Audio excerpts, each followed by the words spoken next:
for this for YouTube. Okay, let me do a fan wash reel. Just a little simple one. Simple.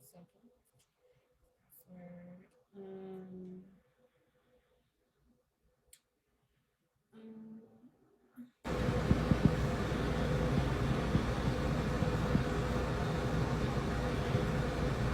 And then we can get started. Oh.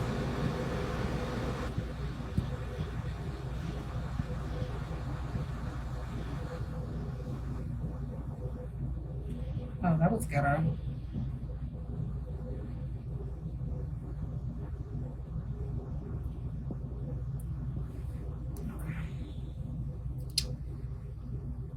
I got 8 more times things. Oh, shit.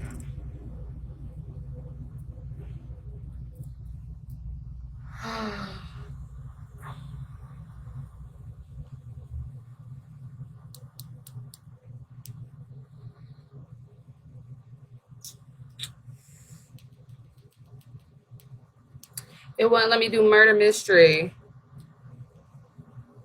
Oh, that's fucking retarded. Okay. All right. Let's get this started. All right. I got y'all in there. All right, y'all. So we are doing a murder mystery and makeup, even though they would not let me say murder mystery and makeup. So I will go ahead and let y'all know. Thank you guys. Got that screenshot alive. I will go ahead and let y'all know. This story might be a little too much for some people in the sense of what the guy does to himself. Probably with the murder as well. So parental advisory, all that good stuff. But today we're going to be talking about the murderer who deformed his face. So while we're talking about the murderer who deformed his face, I'm also going to be doing my makeup as well. So you might see me a few times in here moving to the side like I am, so I can do my makeup stuff or whatever. So yes, this is about a murderer who deformed his face just so he can be able to escape and elude police officers in Chiba, Japan for about 2 years. It's really crazy. True story. You can look it up. They actually have a movie and a book based after. Well, the movie was based after the book that the murderer actually wrote right before he had went to prison.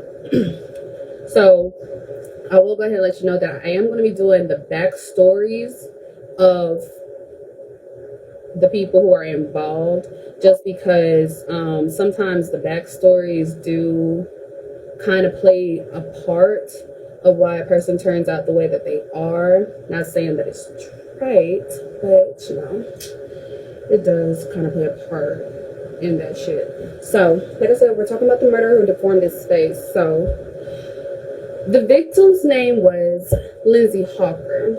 She was born to Bill and Julia Hawker in in Warwickshire Village outside of Coventry, England. Pretty decent family. The family was a pretty loving family. There was nothing really too much on the backstory of her family life, like if her parents were any kind of way. Pretty much she just seemed like she was an all-around good kid. Like, she got a degree and decided to teach English for a year in Japan at the School of Nova. And the School of Nova at the time was known as the largest private English conversation school. So that was the school that everybody, like if you came from, America, or you came from England or whatever, you go over there and teach English. That's where all the Japanese people or anybody else that lived in Japan learned English and stuff. Like I said, there wasn't really too much on her backstory. Like, she did study biology in the University of Leeds, but she did move to Tokyo, Japan to teach English for a year. And in that year, probably thinking of it now, that year that she decided to do that shit probably wasn't a good idea. But like I said, yeah, there's nothing too much of her. But she did die in Ichihashi, Chiba, Japan on March 24th, 2007. So this is very recent. And she died of, two sources said, one source said that she died of asphyxiation. The other one said that she died of strangulation. Now we're going to go into the murderer. And his name is, and I know I'm about to chop and screw his fucking name, bro. His name is Tatsuya. I'm going to just call him Tatsuya.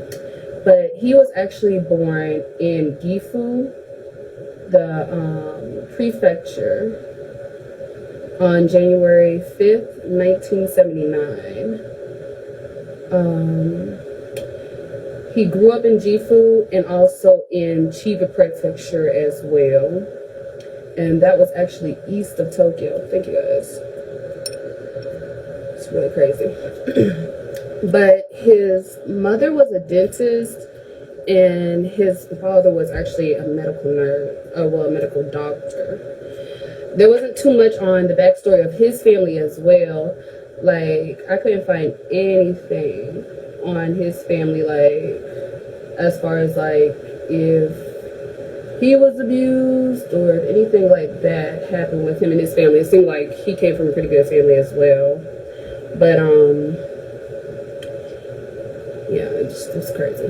But after graduating from the Department of Horticulture at Chiba University in 2005, hold on, I'm going to turn page.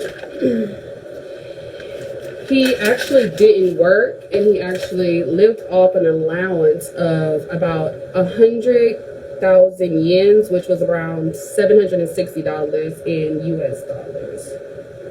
Well, at that time, that's how much it was.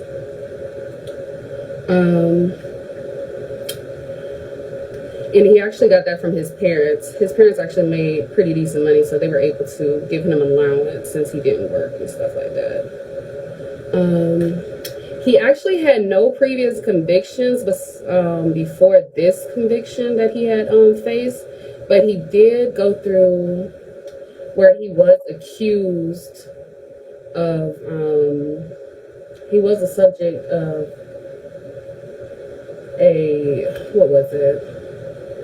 of a theft and injury 6 years before Lindsay's death. He was alleged to have assaulted a woman on the streets during a robbery. They didn't go into detail exactly what kind of assault was it, if it was a sexual assault or like if it was like a physical assault or anything like that. It was just, he was the subject of it, but after not finding any or enough evidence, they actually let him go. So, like I said, he had no previous convictions. And the reason why I say this is because the fact that he had no previous convictions does play a part of why he actually didn't get a longer sentence or a stricter sentence, as they would say.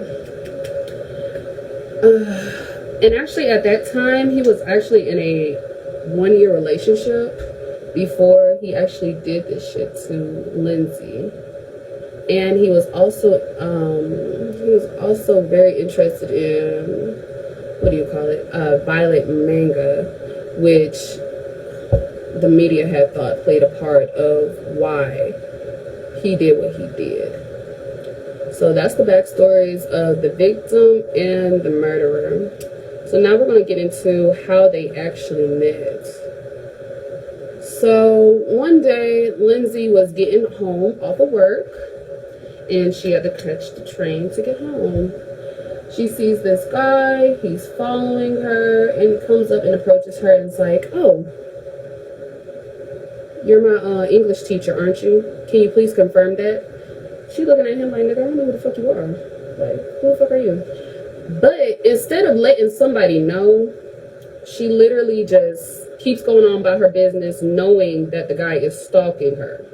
He's literally stalking and running behind her while she's on a bike trying to get home. Now, I don't know how long that train ride was for her to get home, but she literally let this man sit there and follow her the whole time to her apartment. Yeah. Not sketchy at all. So once she gets home to her apartment, like I said, the guy was following behind her. Tatsuya was following behind her. She actually felt bad for him.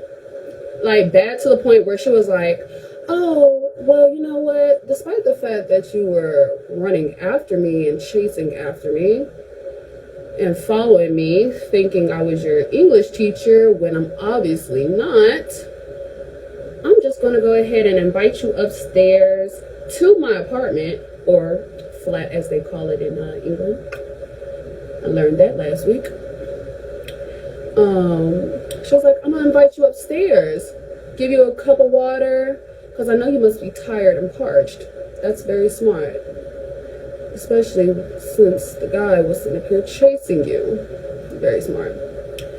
Very fucking smart. So they go upstairs. She gives him a glass of water, and she also shows him, hey, look, I got 2 roommates right beside me, so I'm not alone. Don't get any smart ideas, my guy. Don't get any smart ideas.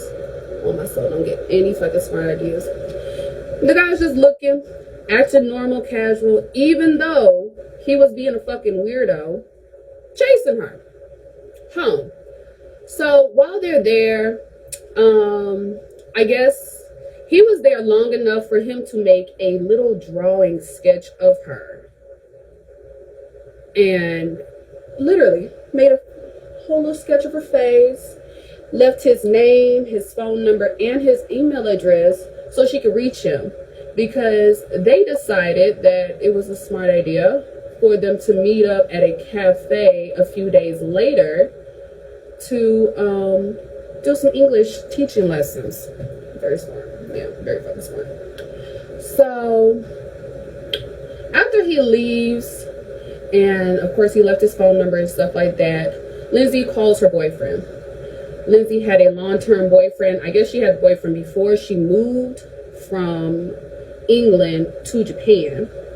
And she had actually emailed her boyfriend and told her boyfriend of the guy who came to her house and that was following her. I don't know about anybody else, but that's a big red flag for me. I'm sorry. I'm not inviting nobody into my house that actually was following me that I don't know. Okay? Well, needless to say, they decided to meet up at the cafe. What's so crazy about the cafe, and I actually watched the camera. Oh, thank you. Thank you, Rice. I actually watched the camera footage of the two at the cafe. It was so crazy because you could tell by her face that she was just like really, she was not feeling the guy. Like she was just uneasy. She was just like, I don't know about none of this, you know. But she was still there. Like anytime like he moved towards her, she moved back. Like it's all caught on freaking camera. Thank you guys. Y'all make sure y'all tap the screen share live. So it's like I said, it's all caught on camera. Like you can really see how uneasy she is with him. Well, you would think with how uneasy she was, and I'm just making a speculation that she was uneasy just because of the fact that, first of all, you already know what happened when you met up with the guy. Well, when you first met the guy, how he was acting and following behind you and shit, and you let him in your house, showed him your roommates who were also females, also fucking they were females and also teachers as well at the same school. And instead of just going home like any normal person would, she decides that she is going to ride in a taxi to the guy's apartment. How smart is that? Respectfully, how smart is that? Not I, ma'am, I will not do that. she did that. Actually, the cafe wasn't too far from Tatsuya's apartment. So when they got in the taxi, I think it was probably about a couple of blocks down or whatever. They got there. The taxi driver was getting ready to drop them off, but Lindsay had told the taxi driver to wait for her for a few minutes, because she'll be right back down. It didn't say exactly what it was that she was looking for. Well, not looking for, but what exactly she was going up to Tatsuya's apartment for. Never said. I couldn't find anything of why she was going inside his apartment, because me being a female, understandably, I was curious to know that information, but I couldn't find anything out about that. So, I mean, she went up there, and like I said, she told the taxi driver to wait for her. The taxi driver waited exactly 7 minutes and realized she was not back. So, I guess the taxi driver decided to leave. I don't know how they do it in Japan, but I don't know if Lindsay might have told the taxi driver or showed like any kind of like, you know, like she just wasn't feeling being around Tatsuya or anything like that. But the taxi driver just left, even though she told him to wait a few minutes. I don't know. It's just weird to me. So, like I said, the taxi driver left, went about its business. Nothing more about the taxi driver after that. Well, a few days passed. Nobody's seen Lindsay or heard of her. Her family hasn't heard of her from her. Her roommates, the two women that Tatsuya got to meet when going inside of Lindsay's apartment, hadn't heard from her. She never went to work or anything like that. She actually missed her teaching classes a few days out the way, like for a few days and stuff. So the school actually called the police and, you know, said that she was missing. The roommates also called the police and told them that Lindsay was missing as well. But for some reason, I guess when the friends called to report Lindsay missing, the call never went to the right department or some shit like that. I don't know, something crazy. It never went to the right department. So the police never took the roommate's call very seriously and stuff. But it took the school calling and saying, hey, one of our teachers has not been to work in a couple of days. Can you go check this out or whatever? For them to actually go and try to investigate Lindsay being a missing person. So, of course, they went to the roommates. The roommates told them, oh, we don't know where she's at, haven't seen her. They showed the police officers, thank you guys, congratulations to the winners. They showed the police officers the sketch that Tatsuya actually made of Lindsay that had his address, phone number, and email address. So they decided to go to Tatsuya's apartment. Now, this is where it just irritates the fuck out of me when I was reading this story. But when the police got there, it was two police. Apparently, the police up there in Japan have no permit to knock on the door. They literally have to have a warrant to knock on somebody's door. It makes no sense. Like, why? Like, if somebody's telling you the last person that they seen this girl with is this guy, this is his address and stuff, you're telling me you literally have to have a warrant to knock on somebody's door. It's weird. I don't know. That's what they do in Japan. I don't know if they still do it, but at that time, that's what they did. And so, once the police actually started looking some more into Tatsuya, they realized his backstory. Like, that's crazy. It's really crazy to me. I did not know that's what they did. Like, that's absolutely insane. But like I said, the police had looked into Tatsuya's background. It's still a thing. Oh hell. Well shit. Hopefully nothing like that happens again. Once they figured out his background and how he did have an allegation of assault with a woman 6 years beforehand, they thought, oh yeah, let's call some backup. So 5 more police came, so it was a total of 7. Then that's when they had the warrant to kind of knock on the door, because they noticed that there was somebody inside the apartment. Even though they didn't see a light, they could just tell from underneath the door there was somebody there.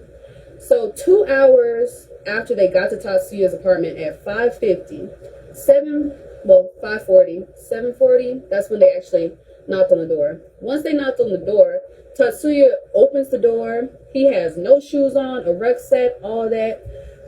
Right, won't be going out there. That's how I feel.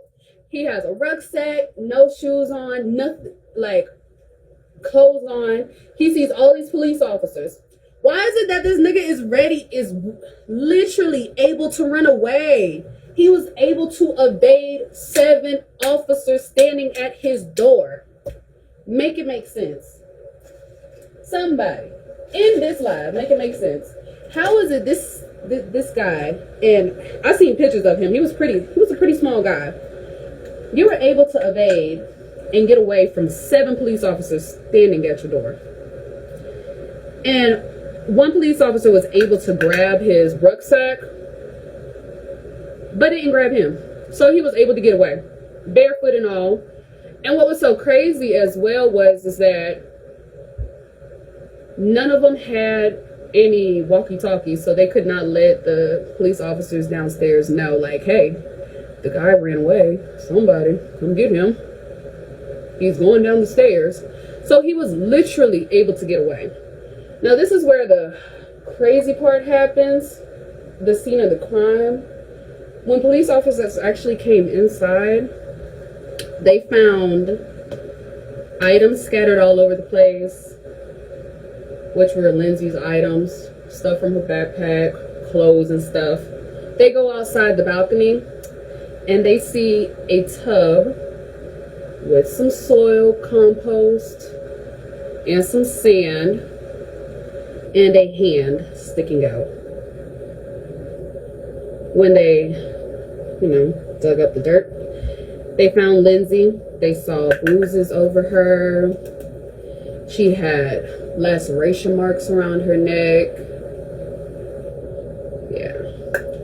This guy literally detached his tub, put it outside of his balcony, and dumped her body in it with compost, soil, and sand. So, upon further investigation and an autopsy of her body, they could tell that she went through a lot of trauma. He sexually assaulted her, strangled her, and beat her as well. They said that she also had like big bruises on her face, like the size of an egg. That could have came from like a some furniture or whatever. So he was probably hitting her head across some furniture and stuff. Sad to say. Well, they finally told Lindsay's parents. Lindsay's parents was just like, what the hell? Where's this guy? Police didn't know where he was at all. And then the police weren't really giving Lindsay's family too much detail. What was also stated from reporters was that Tatsuya, the reason why he left her body out there was he was either waiting for her body to fully decompose outside in the tub, and he actually had plants around it to make it look like it was a plant, like a planter's box, or he was going to cover her body in cement. And I don't understand how he would have been able to get that downstairs. But yeah, that's what they said his plans were. And apparently nobody found it suspicious that this guy was going to a local hardware store 6 days out the week to go get stuff that was very mysterious for him to have. I think he was getting like shovels and shit like that. He also had like a cart that he was carrying the dirt and shit in. So, of course, police sat there and put out a warrant for Tatsuya's arrest. It wasn't for the murder. It was actually for abandoning a body. That's what he had That's what he had a warrant out for, his arrest. Abandoning a body. Okay. So, let's fast forward to Tatsuya being on the run, because after this point, The only thing the police officers did for the next couple of years, well, before the next couple of years had came out, when they first saw Lindsay's body, was they put out the drawing of Lindsay that Tatsuya had drew of her, and they also put a picture up of him, and they also put a picture up of him dressed as a female, because I guess word around town was Tatsuya was probably into, you know, transitioning to a woman. Not fully transitioning into a woman, but he did like to dress up and stuff. So over the next few years, when I tell you police could not find this man, they could not find him. At one point, they thought he might have committed suicide. They were about to let go of the case because they thought maybe he just committed suicide, because they heard all of these rumors about him. They had people calling in saying, oh, I see him. It wasn't him. Oh, I think I see him over here. Still wasn't him. Oh, yeah, I think he killed himself. Makes logical sense because we haven't seen him. So they were going to close the case because they thought he had committed suicide and stuff. But Lindsay's parents, and I will say I strive to be this kind of parent, but Lindsay's parents were not giving up on finding Tatsuya. They literally came and visited Japan for the next couple of years while Tatsuya was on the run, trying to keep Lindsay's case open and relevant, making sure nobody forget the fact that their daughter died from a man like Tatsuya. So, and what's also so crazy about her parents as well is the dad, who I would have to say is a G, decided to get help from the Japanese mafia.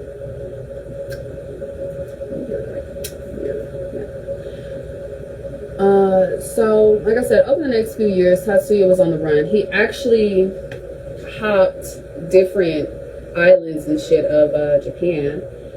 He went from Chiba, Tokyo, to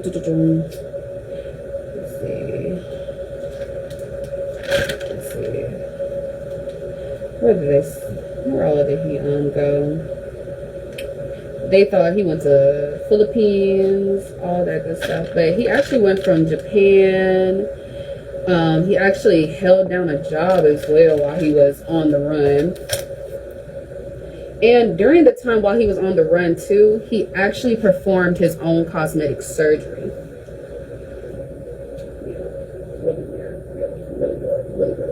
Really weird. He actually, to make sure that the police officers could not figure out who he was, he actually, what did he do? He actually grabbed a pair of scissors that he sterilized with some fire and cut his lips, like top and bottom lip, to make his lips thinner. He placed, I think they said he placed a needle in his nose to try to break his nose and make it pointed up. He got razors, made slits in his eyes.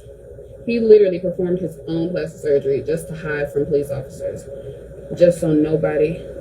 Yes. Yes, like in the movie, that's why I said you gotta go watch the movie, because like in the first 5 minutes of the movie, you see him literally cutting his lips to sit up here and make thinner lips, like, because he had like a little bit bigger lips, but his lips, he thinned them bitches out, cutting off big pieces of damn lip meat. Crazy. He fucking crazy. He even went to a plastic surgeon. I think he went to like, maybe, I think they said, I know for sure he went to one, but I think they might have hinted he went to another one before.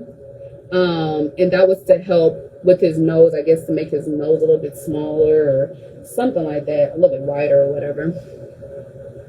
What's the name of the movie? The name of the movie is, I think it's called I Am Ishiba.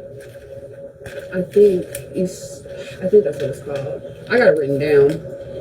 You literally, to find the movie, I watched the movie on 1, 2, 3 movies.com.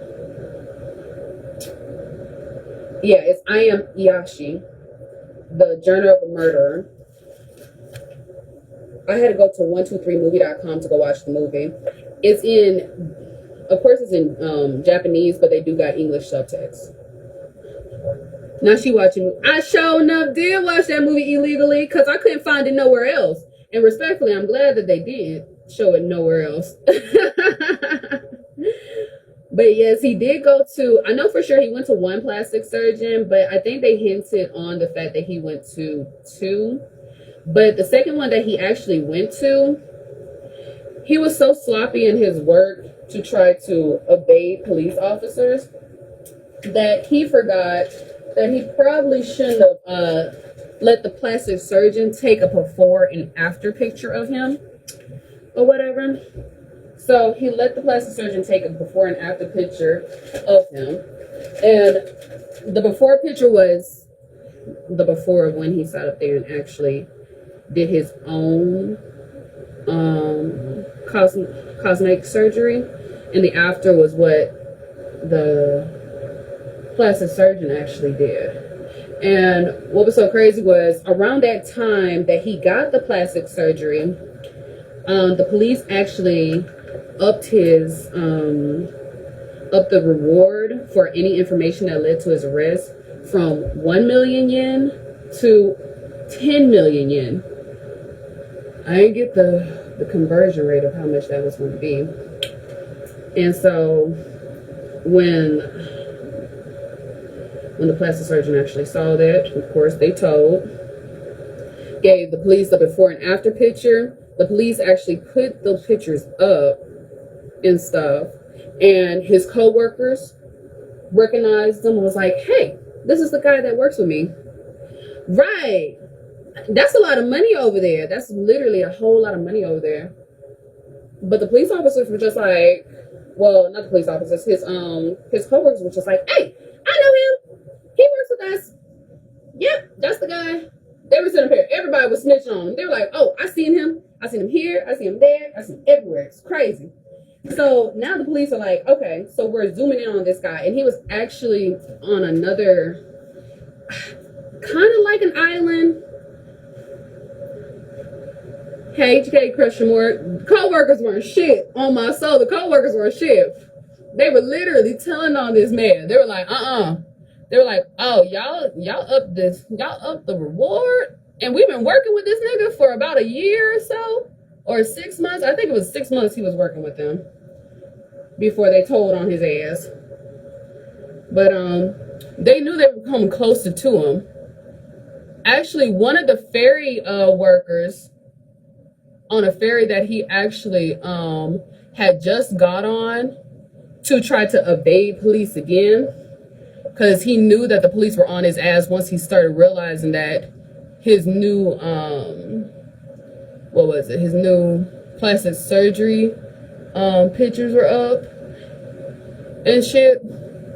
He tried to go flee, he tried to flee again, but the officers actually, thank you, Jay Crusher. The officer actually caught him at the ferry station.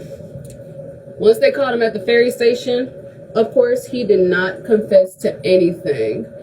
And what I also thought was interesting in Japan as well was that they give you a 23-day detention period.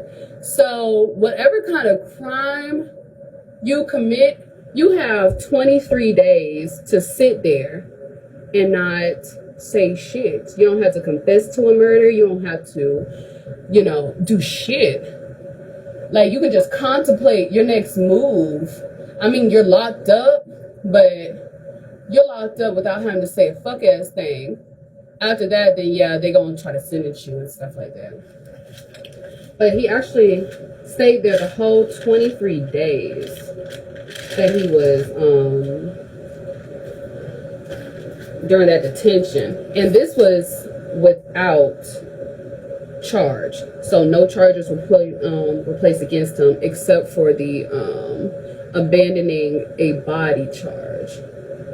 Well, what ended up happening was on December 2nd, Like I said, he was initially charged with abandoning a body and served 2 more warrants for rape and murder.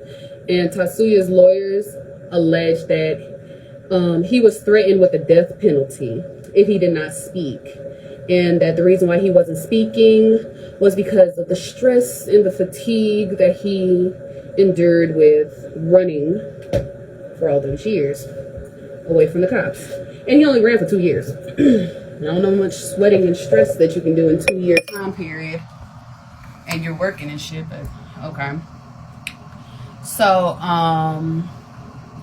what he ended up doing on December 23rd, one of his lawyers actually announced that he had acknowledged that he was involved in Lindsay's death, but he did not intend to kill her. He just intended to quiet her down while he was raping her so the neighbors would not hear it. Even though the neighbors were one of the ones that's out there and said, yeah, I heard him scraping and, you know, moving furniture around at this time, you know, and that was around the time that he was moving the tub outside and dragging her body and shit. Right. Still wrong. Hey, Shadow. Still wrong. Right. So, and he also tried to say that he tried to attempt artificial resuscitation. Like, I don't understand what the fuck that meant. I ain't gonna lie, I didn't look into what the fuck that meant, but he did try to resuscitate her or whatever. So on July the 21st, 2011, Chiba District Court sentenced Tatsuya to life imprisonment for the murder of Lizzie Hawker. The Hawker family decided that they wanted to get the death penalty, but the court felt that since he never had a prior conviction and that he was still young at the age of 32, he could be rehabilitated. So he did not get the death penalty. He got life without parole. During that time, before he actually went to prison, he actually wrote the book titled Until I Was Arrested, and that was his side of the story. Like, Lindsay could tell her side of the story. And he actually said that all the proceeds from that book he wants to give to Lindsay's family, but they did decline that offer because they thought he was a piece of shit. And then, of course, they made the movie that was based after that book. Actually, that book did sell 1,000 copies in Japan. It was pretty very wanted book that was going on. Respectfully, I would have took the money. But right now, there was nothing back on like how Lindsay's family is doing. Lindsay's family is pretty much like staying quiet out the media. They were just happy that, you know, the police found Tatsuya and stuff. There's nothing much said about Tatsuya anymore. Of course, he's in prison right now, but that's pretty much it. That's the story of the man, the murderer who deformed his face. Crazy, ain't it? Respectfully, very crazy.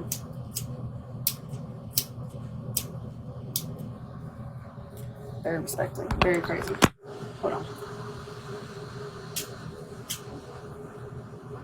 Okay, now I'm back. We love a crazy Asian. I'll take it. I'll take 2. I thought it was crazy because from what they were saying is that Japan really doesn't have a lot of murders. So like that murder was just like kind of crazy. They were just like, what the fuck? What the fuck? Like, what the hell we got going on? This guy's murdering somebody. And then the girl came from England and shit. You can't find the movie? Oh yeah, hold on. I got you.